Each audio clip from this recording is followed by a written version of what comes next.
And so what does Waqf actually mean, the definition? So it's a perpetual, which means ongoing, charitable endowment under Islamic law. So you've got certain things like land, property, cash, which is dedicated to social, religious, and charitable causes. And so you have a principle of Waqf, and its income is generated for the community's benefit. So you can see again how Islam has principles which benefit the community and which is interconnected with Western concepts such as charitable trust. And in fact, some scholars argue that Islam influenced the concept of charitable trust in the West. So not only does Islam have a lot to say, it has had an influence on the Western legal tradition. So going back to my original point, we take Islam for granted. It's a day-to-day thing for us. We sometimes forget the bigger picture that Islam has principles which actually influence the society, the community, and even Western law. And this is something that Western scholars don't understand themselves. They don't understand that Western legal tradition was influenced by other cultures, okay, which is why they need to respect other religions. And this becomes very relevant, as you can imagine, in the contemporary world, where Islam is sometimes is misconstrued and is looked at negatively because of the way it's portrayed in the Western media. And therefore, the average Western person, the average Australian, will not understand how Islam has influenced their own legal traditions. So you've got different types of Waqf, which you would know in Pakistan because they actually exist here, right?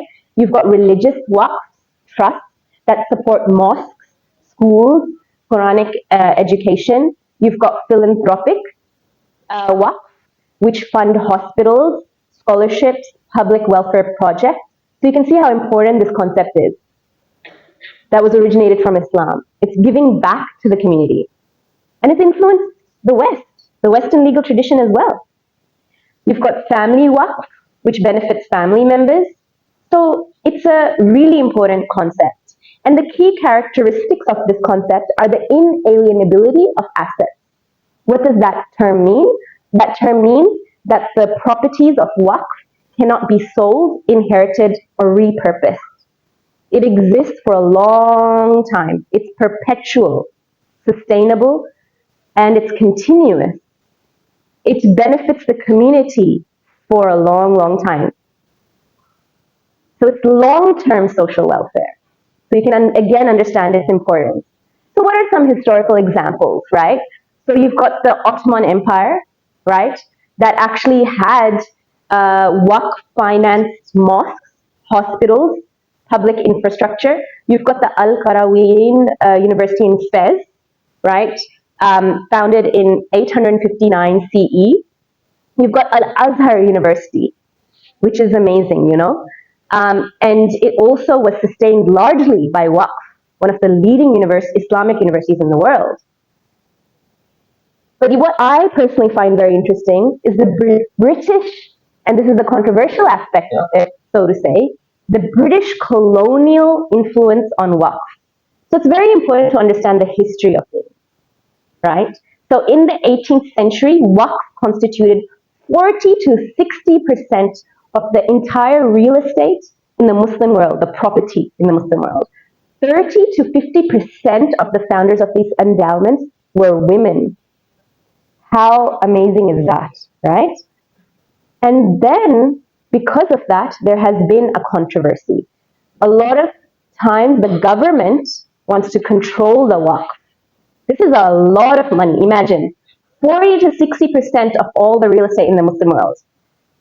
So the British government wanted to control this money. How does the government control? This is controversial. They try to find ways to argue that, if we make it private, people will try to evade tax, The British even argued that it's honest, because the British know so much, and this is sarcastic, the British know so much about Islam, right? They tried to argue that the Quran says the government should control Waqf. What do the British know about Islam, right? This is just an argument they're making. So they wanted to have a colonial influence over this money. And so you will see this reflected in contemporary society. India is a perfect example, where the government tries to control the Waqf. So you can look it up after, when you go home, what's happening in India right now. Right? This is Muslim property, which the government then tries to control. So the argument is that, not that there's anything wrong with the government controlling these trusts. There's nothing wrong with that. It happens in Pakistan as well. But we need to question why, the intention, and we need to then ask that the purpose of Islamic law is to benefit the community.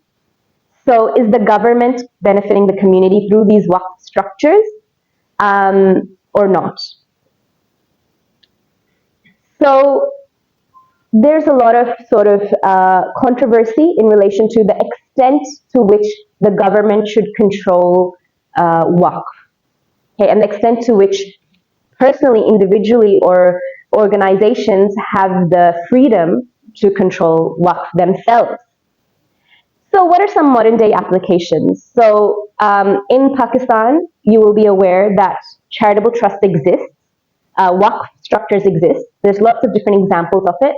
Some are controlled by the government, some are private, and they aim to benefit the community. But the current discussion that's happening in Pakistan, as many of your professors would be aware, is how do we improve the Waqf structure to better benefit the Pakistani community, okay?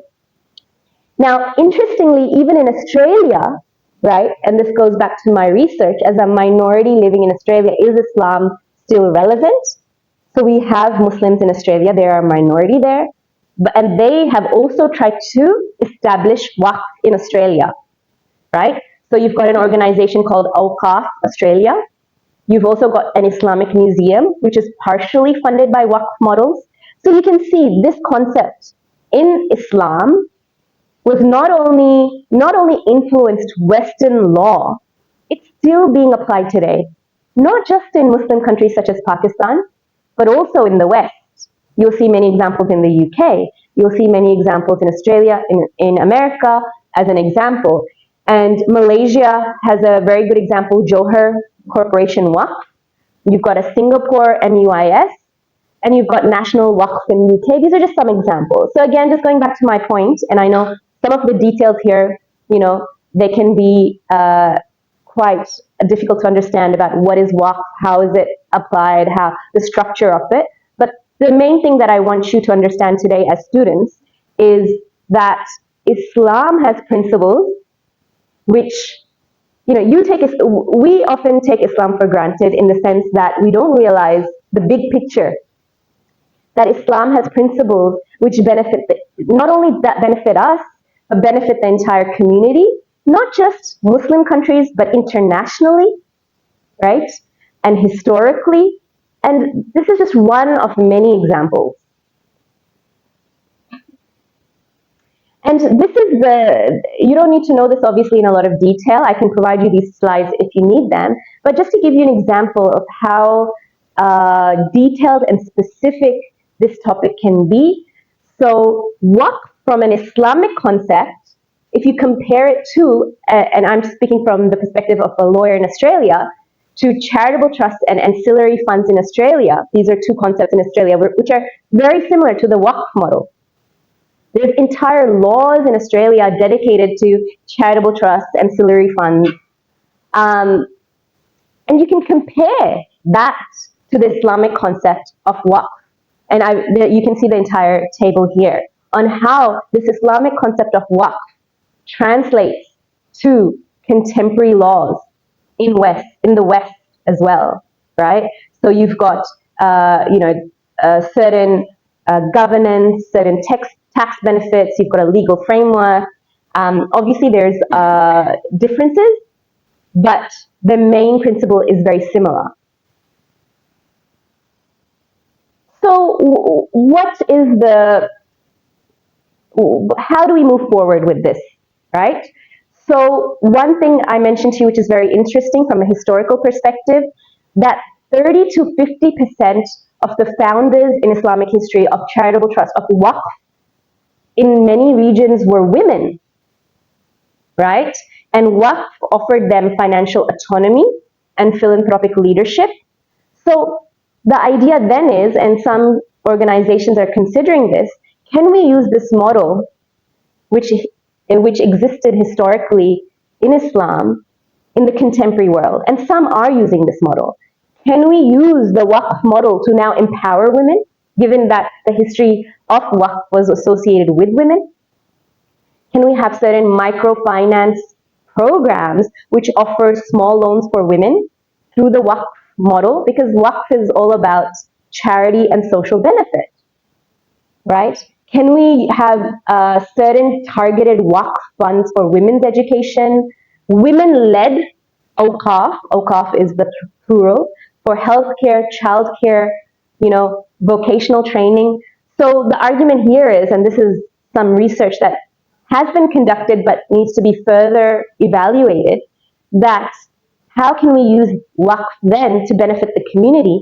And one aspect of that, and you do have certain charitable organizations that are already doing this, for example, in Pakistan.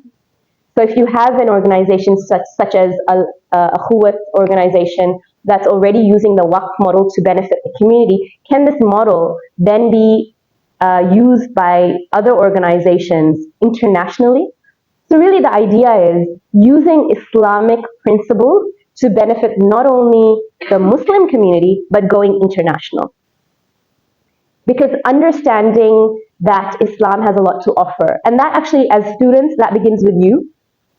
As students, you need to do more research. You need to really, get off the social media, the selfies, the Instagram, the Facebook, and instead focus your attention on how can we use Islam, and it begins with further studying it, first studying it yourself. What are the principles that are so relevant in Islam that don't not only benefit me, but benefit the community, not only benefit my village where I'm from, my city, the country, internationally, right? And how can I contribute? Maybe I can volunteer with a certain organization to see how this operates in real life. Maybe I can really dedicate and focus on a certain topic within Islamic law, which I find interesting, which also benefits the community.